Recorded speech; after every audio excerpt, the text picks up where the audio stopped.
உக்ரைனோட மனநிலைமை கொஞ்சம் கொஞ்சமா மாறிட்டு வருது. ஏன்னா, உக்ரைன்ல ஒரு போல் வச்சிருக்காங்க. அதுல நம்ம நேரா ரஷ்யா கிட்டயே பேசிக்கலாமே அப்படிங்கிறது போல 62% மக்கள் பாத்தீங்கன்னா, அதுக்கு ஆதரவு தெரிவிச்சிருக்காங்க.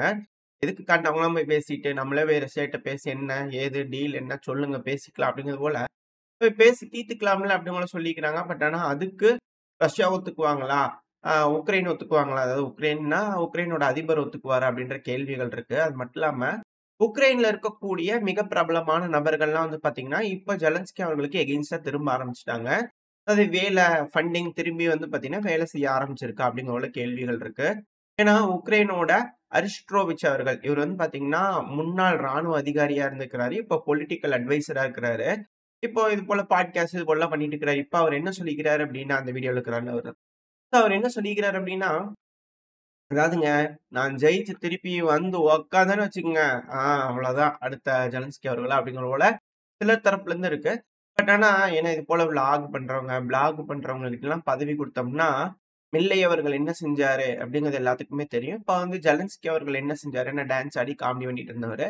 ஸோ இது போல TikTok, Instagram, Facebook, YouTube அதெல்லாம் பார்த்தீங்கன்னா, ஒருத்தவங்க வீடியோ போடுறாங்க அப்படின்னா, அவங்க கூட்டிட்டு போய் நல்லா ட்ரெய்னிங் குடுத்து உட்கார்ந்து, அவங்களுக்கு அதிகமா வியூஸ் குடுத்து, ரொம்ப டெக்னிக்கலா எல்லாம் செஞ்சு, அவங்கள பார்த்தீங்கன்னா, மக்கள் மத்தியில பிரபலம் அடைய வச்சு, ஆஹா! ஓஹோ! அப்படிங்கிறது போல அதுக்கு ஒரு கும்பல சேர்த்தி விட்டு, அதுக்கு ஃபண்டிங் குடுத்து, எலக்ஷன நிப்பாட்டி, ஓட்டே வரலைனாலும் அவரு தான் ஜெயிச்சாருன்னு ஒரு பின்பத்த உருவாக்கி, பெருமளவுல கூட்டம் வருது அவருக்கு அப்படிங்கிறது போல, எல்லாம் செஞ்சு பார்த்தீங்கன்னா, கடைசியில முடிச்சு விட்டு போயிருவாங்க. இப்ப உக்ரைனுக்கு என்னாச்சு? அதுபோல நடக்குது. அப்படிங்கிறது போல யுஎஸ் சைடோட லிஸ்ட்ட பார்க்கும்போதே நம்மளால தெரிஞ்சுக்க முடியும் இல்லையா? ஸோ அதனால சொல்ல வரேன். இப்ப அதனால எல்லாரும் விழிப்புணர்வோட இருக்கணும். யாராவது அது போல செய்றாங்க அப்படின்னா, கொஞ்சம் டவுட்ஃபுல்லா பாருங்க. திடீர்னு யாராவது பிரபலம் ஆகுறாங்க அப்படின்னா, கொஞ்சம் டவுட்ஃபுல்லா பாருங்க. எப்படி வந்திருக்கும்? ஏதாவது எய்ட் வந்திருக்குமா? அப்படிங்கிறது போல கொஞ்சம் டவுட்ஃபுல்லா பாருங்க. அதுல எந்த ஒரு தப்புமே இல்ல. ஏன்னா ப்ரிகாஷனரியா இருந்துக்கலாம். திடீர்னு ஒருத்தர் வர்றாரு அப்படிங்கிறதுக்காக தூக்கி குடுத்தோம்னா, அப்புறம் அவ்வளோதான். சொல்லி முடிச்சு விட்டு போயிருவாங்க அப்படிங்கிறது அதுல இருக்கக்கூடிய எதார்த்தமான உண்மை.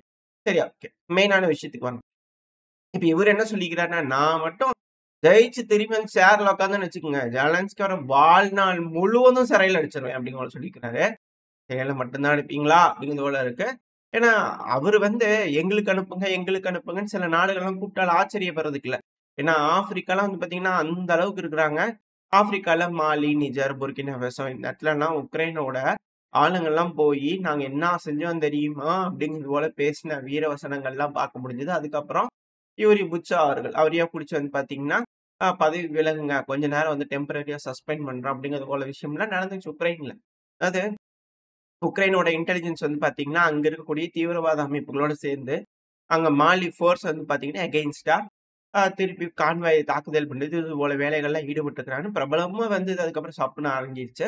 இது போல விஷயங்கள்லாம் செஞ்சுக்கிறனால பலருக்கும், இங்க தான், அங்க தான்ட்டு இல்ல. பலருக்கு பார்த்தீங்கன்னா, வெறிகுண்டு தேடிட்டு இருக்கிறாங்க. இப்ப சூடானோட ராணுவத்துக்கு உக்ரைனோட வீரர்கள் ட்ரெய்னிங் குடுத்துருக்காங்க. ஸோ அத பயன்படுத்தி RSF பார்த்தீங்கன்னா, அடி வாங்கியிருக்கிறாங்க. Drone operators. அது மட்டும் இல்லாம சிரியால பார்த்தீங்கன்னா, பெருமளவுல இட்லிப் அந்த பகுதியில இருக்கக்கூடிய ஜுலானி அவர்கள் இப்ப பேர் மாத்திட்டாங்க. ஸோ அவருக்கு அந்த அணி HTSக்கு பார்த்தீங்கன்னா, பெருமளவுல ட்ரெய்னிங் குடுத்து ரஷ்யாவ எதிர்த்து சண்டை பிடிக்கலாம் அப்படிங்கிற ட்ரை பண்ணாங்க. ஆனா அது முடிஞ்சிருச்சு. சண்டையும் நடக்கல, ஒண்ணும் நடக்கல. அதுபோல விஷயங்கள் இப்ப எல்லா ஏரியால இருக்கக்கூடிய ஆப்போனன்ட்ஸ்க்கும் ஒரு எதிரியா இருக்கிறதுனால, சும்மா சொப்பனமா என் தலைவர் ஜெலன்ஸ்கி அவர்கள் இருக்கிறாரு. இத சும்மா விட்டுருவாங்களா? அதுவும் இன்னொரு சைடு ரஷ்யா. எல்லாம் பார்க்கும்போது எப்படி அப்படிங்கிற இருக்கு. அது மட்டும் இல்லாம அந்த காகல்ஸ்ல இது போல சொல்லப்பட்டுட்டு வருதுன்னு சொன்னேன் இல்லையா? இப்போ உக்ரைனோட மீடியாக்களும் பார்த்தீங்கன்னா, அத கன்ஃபார்ம் பண்ண ஆரம்பிச்சிருக்காங்க. அதாவது ட்ரோன் ஆப்பரேட்டர்ஸ் பார்த்தீங்கன்னா, அந்த காகுல மாட்டிட்டு ஆன் பண்ணாலே வெடிக்குது. இது போல இஸ்ரேல் லைக் ஸ்டைல்ல பார்த்தீங்கன்னா, அட்டாக் நடந்திருக்கு.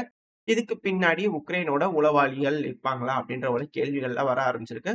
இது போல பல விஷயங்கள் இருக்கனால அவ்வளோ லேசுல அவர் யாரையுமே விட்டுற மாட்டாங்க.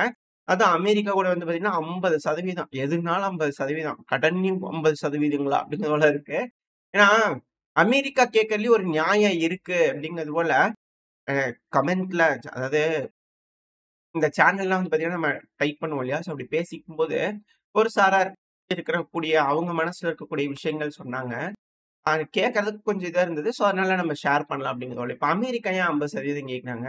ஆல்ரெடி ஆயுதம் குடுத்து செலவு பண்ணது மட்டும் கிடையாது. இப்ப உக்ரைன்ல என்ன இருக்குது? அப்ப அங்க ஒண்ணுமே இல்லைல்ல. இன்ஃப்ராஸ்ட்ரக்சர் இருக்குதா? கேஸ் ஃபெசிலிட்டி இருக்குதா? ஏதாச்சும் இருக்கா? இப்ப ஏதாவது வேணும், கட்டணும்னா கட்டமைக்கணும்ல உக்ரைன. ஏன்னா போர் நடந்திருக்கு. பல இடங்கள்ல தாக்குதல் நடக்குது. இப்ப வந்து பாத்தீங்கன்னா 22 பிப்ரவரி 89 ட்ரோன்கள் கிட்ட ரஷ்ய தரப்புலருந்து ஏவி விட்டுருக்காங்க. தொடர்ந்து தாக்குதல்கள் நடந்துகிட்டே இருக்கு. அதுவும் 1000 குண்டுகள் கிட்டலாம் நடந்திருக்கு. அது 2வது. பட் ஆனா இது போல பெருமளவுல தாக்குதல்கள் உக்ரைனுக்குள்ள நடந்துகிட்டு இருக்கு. மக்கள் வாழும் பகுதியிலும் தாக்குதல் நடக்குது. களத்துல போடக்கூடிய 1000 குண்டுகள்ங்கிறது வேற. ஏரியல் குண்டுங்கிறது வேற. அது 2வது அந்த விஷயத்துக்கு வரேன். மிக முக்கியமான மேட்டர் என்னன்னா, இது போல உக்ரைனோட கேபிட்டலான கீவ் பல இடங்களில் தாக்குதல் நடக்குது. டெர்னோபோல் இந்த பகுதியில தாக்குதல் நடக்குது. இப்போ ரஷ்யா மட்டும் வந்து பிடிக்கிறது மட்டும் கிடையாது. இப்போ போலாந்து வேற ஒரு சைட் பார்த்துக்கிட்டு இருக்காங்க. சைஸா உரசிக்கலாமா அப்படிங்கிறது போல உக்ரைன. அதுவும் கொஞ்சம் வேடிக்கை பார்க்க வேண்டிய ஒரு சூழல் இருக்கு. இப்போ கரண்டா இருக்கக்கூடிய சினாரியோல உக்ரைனுக்கு கன்ஸ்ட்ரக்ட் பண்ணணும். இன்ஃப்ராஸ்ட்ரக்சர கன்ஸ்ட்ரக்ட் பண்ணி குடுக்கணும். இப்ப அதுக்கு வந்து பார்த்தீங்கன்னா, எச்சா இன்வெஸ்ட் பண்ணணும் அமெரிக்கா வந்து. அப்படி எச்சா இன்வெஸ்ட் பண்றாங்கன்னா, அவங்களுக்கு அதிகமான செலவுகள் நடக்கும் இல்லையா? அப்ப அந்த செலவெல்லாம் எப்படி எடுக்கிறது? அப்படிங்கிற கேள்விகள் இருக்குல்ல. அதனால தான் கேட்குறாங்க. இப்போ உக்ரைனுக்கு வந்து ட்ரம்ப் அவர்கள் சொல்றாருல்ல, 3 வருஷம் சண்டை நடந்துச்சு. போய் பேச பேச வேண்டியதுதானே. இவரு தானே பேச மாட்டேன்னு சட்டம் போட்டு உட்காந்துட்டு இருந்தாரு. நாங்களா வந்து கைய பிடிச்சு சட்டம் போடுன்னு சொன்னோம் அப்படிங்கிற கேட்குறாங்க இல்லையா? அதாவது அந்த டைம்ல டெர்ம்ஸ் சொல்றதுக்கெல்லாம் சரி, சரின்னு பண்ணா, அப்புறம் இந்த மாரி தோக்குறோம் அப்படிங்கிற ஒரு நிலைமையில வரும்போது இக்கட்டான சூழ்நிலை தான். அத புரிஞ்சு தான் ஆகணும். சரி ஓகே. இப்ப எப்படி வந்து ரஷ்யாக்கு ஆதரவா எப்படி அமெரிக்கா வந்து பார்த்தீங்கன்னா, பேசுற மாரி சூழல் உருவாச்சு அப்படின்னா, பல மாத காலங்களா வந்து பார்த்தீங்கன்னா, சுவிட்சர்லாந்துல உட்கார்ந்து ரஷ்யாவும், அமெரிக்காவும் குசு குசுன்னு பேசியிருந்துருக்காங்க. ஆமாங்க. ரொம்ப பேசிக்கிறாங்க 2 பேரும் அப்படிங்கிறமாரி சொல்லப்பட்டு வருது. சரி பேச்சுவார்த்தையோட முடிவு என்ன அப்படின்னா, சைடுல ஒரு மேப்லோட இருக்கும்.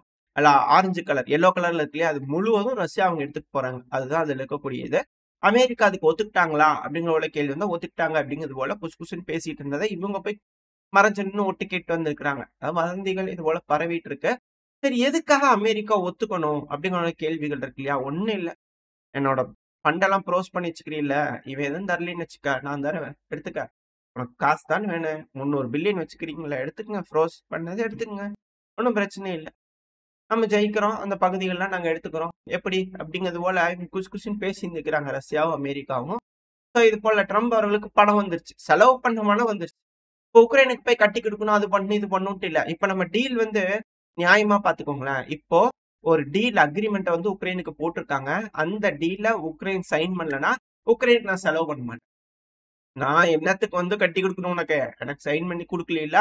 அவ போ நான் குடுத்த ஆயுதம்லாம் எனக்கு நட்டமா போச்சு அப்படின்னு சொல்லிட்டு, அமெரிக்கா கூலா அப்படியே தட்டி விட்டு போயிரலாம். அவங்க செலவு பண்ண காசும் ரஷ்யா 300 பில்லியன் குடுத்த மாரி ஆச்சு. ரஷ்யாக்கு அவங்களோட பகுதிகள் கிடைச்ச மாரி ஆச்சு. அது ரஷ்யா பகுதியா தான் கன்சிடர் ஆகும்.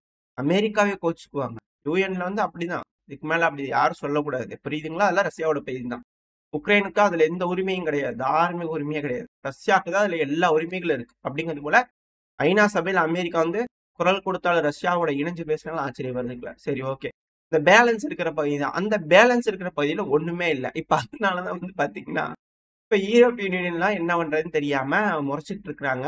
இப்ப ஜெர்மனில இருக்கக்கூடிய சில பொலிட்டிக்கல்ல இருக்கக்கூடிய நபர்கள்லாம் நியூக்ளியர் அம்பர்லாக்குள்ள நம்ம உக்ரைனை கொண்டு வரணும். நான் உக்ரைனோட எக்ஸ்டான்ஷியல் அதாவது உக்ரைன் இருக்கிறதுக்கே ஒரு த்ரெட் அப்படிங்கும்போது நம்ம பயன்படுத்தணும் உக்ரைனுக்கு ஆதரவா அப்படிங்கிறது போல சில நபர்கள் பேசிக்கிறாங்க. மேக்ரான் அவர்களும் ஐ ஆம் த கேரண்டார் அப்படிங்கிறத சொல்லிக்கிறாங்க இல்லையா? யூகேல தொடர்ந்து எய்டுகள் குடுக்குற மாரி இருக்கு. அதனால ட்ரம்ப் அவர்கள் தரப்புல 3 மாசம் 3 வாரம் தான் டைமு. பார்த்து சட்டு புட்டுன்னு முடிவெடுக்கிற வழிய பாருங்க. இல்லீன்னா அவ்வளோதான். டேப் ஓப்பன் பண்ணுங்கப்பா, கை கழுவ வேண்டியது இருக்கு அப்படிங்கிறது போல ட்ரம்ப் அவர்கள் போயிருவாரு அப்படிங்கிறது போல சொல்லப்பட்டுட்டு வருது. ஸோ வெயிட் பண்ணி பார்ப்போம். ஏன்னா பத்திரிக்கை தான். எல்லாம் எழுதுறாங்க. சகட்டமேனிக்கு எழுதுறாங்க. அதுவும் வதந்திகள்லாம் எந்த அளவுக்கு பரவுது பார்த்தீங்களா? இவ்ளோ வந்து குடுத்துட்டாங்க ரஷ்யா அப்படிங்கிறது போல. ஸோ வெயிட் பண்ணி பார்ப்போம். ஏன்னா இப்ப சூழலும் அப்படிதான் இருக்கு. பிரியான்ஸ்க் பகுதியிலிருந்து உள்ள வர மாரி இருக்கு. சுமி பகுதியிலிருந்து ஆல்ரெடி 4, 5 பகுதியில உள்ள வந்துட்டாங்க. நம்ம ஒரு சில வீடியோ தான் 4, 5 பகுதியில உள்ள வந்து 7, 8 செட்டில்மெண்ட்ட பிடிச்சு அமைதியா கமுக்கமா உட்கார்ந்துட்டு இருக்கிறாங்க. இதுக்கு முன்னாடி எப்படி வந்து கீவ நோக்கி வேகமா வந்தாங்க ரஷ்யா. சோ அதே போல வர்றதுக்கு இந்த பிரியான்ஸ்க் பகுதியிலிருந்து வந்துட்டாங்க. சுமி பகுதியிலிருந்து வந்துட்டாங்க. ஜூட் அப்படின்னு சொன்னோம்னா போதும் எல்லாரும் உள்ள ஓடியாந்துருவாங்க. இப்போதைக்கு பேச்சுவார்த்தை போயிட்டு இருக்கு. பேசி முடிச்சுக்கிட்டாங்கன்னா, அ உக்ரைனோட அதிபர் இருக்கிறார்ல ஜெலன்ஸ்கி அவர்கள் ராணுவத்த பின்வாங்குனாருன்னா, நேரா உள்ள வருவாங்க, பண்ணுவாங்க, எடுத்துக்குவாங்க. இல்ல அப்டின்னா, ரஷ்யா உள்ள வந்துருச்சு அப்டின்னா, அதுக்கப்புறம் அவ்வளவுதான் முடிஞ்சுச்சு. ரஷ்யாவா பார்த்து இதுதான் பகுதி, அதுதான் பகுதின்னா தான் உண்டு. இதுல இன்னொரு விஷயம் மால்டோவும் வந்து பார்த்தீங்கன்னா, ரஷ்யாவுக்கு வேணும் அப்டிங்கிறது போல கேட்டிருக்காங்க. அதையும் வரைஞ்சு காமிச்சிருக்காங்க பகுதிகள் அப்டின்னு சொல்லப்பட்டு வருது. ஸோ ஒரு மிக பெரும்பான்மையான பகுதிகள உக்ரைன் இழக்க போறாங்க அப்டிங்கிற மாற்று கருத்து இல்ல. இது எது ரிமெம்பர் பண்ணுது அப்படின்னா, ஜோ பைடன் அவர்கள் தலைமையில அரசாங்கம் இருக்கும்போது, எலான் மஸ்க் அவர்கள் வந்து பார்த்தீங்கன்னா, உக்ரைனுக்கு ஒரு வார்னிங் குடுத்தாரு. தொடர்ந்து சண்டை புடிச்சுட்டே இருந்தீங்கன்னா, ஒடசாவ மறந்துற வேண்டியதுதாங்க உக்ரைன் அப்படிங்கிறது போல. மறந்துற வேண்டியதுதான். தொடர்ந்து சண்டை புடிச்சுக்கிறாங்க. மறந்துற வேண்டியதுதான் அப்படிங்கிறது போல இதுல இருக்கக்கூடிய விஷயம் உணர்த்துது. அது மட்டும் இல்லாம எலான் மஸ்க் அவர்கள் மார்ச் 1ல வந்து பார்த்தீங்கன்னா, இந்த சேட்டலைட் கனெக்ஷன் இருக்கு இல்லையா? Starlink. அத யூஸ் பண்ணி தான் வந்து பார்த்தீங்கன்னா, உக்ரைனோட வீரர்கள் ஃப்ரீயா யூஸ் பண்ணி தான் FPV ட்ரோன்கள்லாம் ஆப்பரேட் பண்றது ஏகப்பட்ட விஷயங்கள் பண்ணிட்டு இருந்தாங்க. இப்ப அந்த சேட்டலைட் கம்யூனிகேஷன் வந்து பார்த்தீங்கன்னா, கட் பண்ண போறதா சொல்லியிருக்காங்க ஃப்ரண்ட் லைன்ல. அதனால FPV ட்ரோன்கள் இது போல விஷயங்கள்லாம் உக்ரைனால பெருமளவுல பயன்படுத்த முடியாது. அந்த லிங்க் இல்லாம. மத்த ரேடியோ சிக்னல்ஸ் இதெல்லாம் இருந்ததுன்னா ஈஸியா ரஷ்யாவோட எலக்ட்ரானிக் வார்ஃபேர் வந்து பார்த்தீங்கன்னா, சப்ரஸ் பண்ணிரும். அந்த சேட்டலைட் கனெக்ஷன் மிலிட்டரி கோட் இருக்கு இல்லையா? அத யூஸ் பண்ணி கம்யூனிகேட் பண்றது தான் கொஞ்சம் திணறும். ஆனா ரேடியோ கம்யூனிகேஷன்லாம் பண்ணதுன்னா 1000 ட்ரோன்கள் 10,000 ட்ரோன்கள சில பல கிலோமீட்டர் தொலைவுல இருக்கும்போதே எல்லாத்தையுமே சப்ரஸ் பண்ற மாதிரியான எக்யூப்மெண்ட்ஸ்லாம் வந்துருச்சு. 2வது அது போல ஒரு தொழில்நுட்பத்த நம்மளும் சோதனை பண்ணி பார்த்துருக்கோம். இது போல விஷயங்கள்லாம் இருக்கிறதுனால, இதுக்கப்புறம் ட்ரோன் பிரச்சனை அப்படிங்கிறது வந்து பார்த்தீங்கன்னா, ரஷ்யாக்கு இருக்காது. பெருமளவுல இருக்காது. ஏன்னா FPV ட்ரோன்கள பெருமளவுல பயன்படுத்த முடியாது. ரஷ்ய வீரர்களுக்கு எந்த ஒரு பிரச்சனையும் இருக்காது. மார்ச் 1 வரைக்கும் டைமு. ஆஃப் பண்ணிட்டாங்க எலான் மஸ்க் அவர்கள் FPV ட்ரோன் அப்படின்னா, ரஷ்யாவோட டாங்க் எட்றா வண்டிய அழுத்துறா கீவுக்குன்னு சொல்லி வண்டி எடுத்து வந்துருவாங்க. அதுதான் இங்க நடக்க போகுது அப்படிங்கிறது போல பல அனலிஸ்ட்டுகளும் பேசிட்டு இருக்காங்க. ஓரளவுக்கு தகவல்கள உங்களுக்கு கொண்டு வந்து சேர்த்திருப்பேன்னு நினைக்கிறேன். இந்த பதிவு எப்படி இருந்துச்சு? உங்களுக்கு பிடிச்சிருக்கா? பிடிச்சுனா லைக் பண்ணிட்டு உங்க ஃப்ரெண்ட்ஸ் அண்ட் ஃபேமிலியோட ஷேர் பண்ணிக்கோங்க. அது கூடவே மறக்காம இந்த பதிவு பத்தின உங்களோட கருத்துக்கள கமெண்ட் செக்ஷன்ல சொல்லுங்க. இந்த பதிவு நல்லா இருக்கும்ன்ற நம்பிக்கையில அடுத்த பதிவுல உங்கள சந்திக்கிறேன்.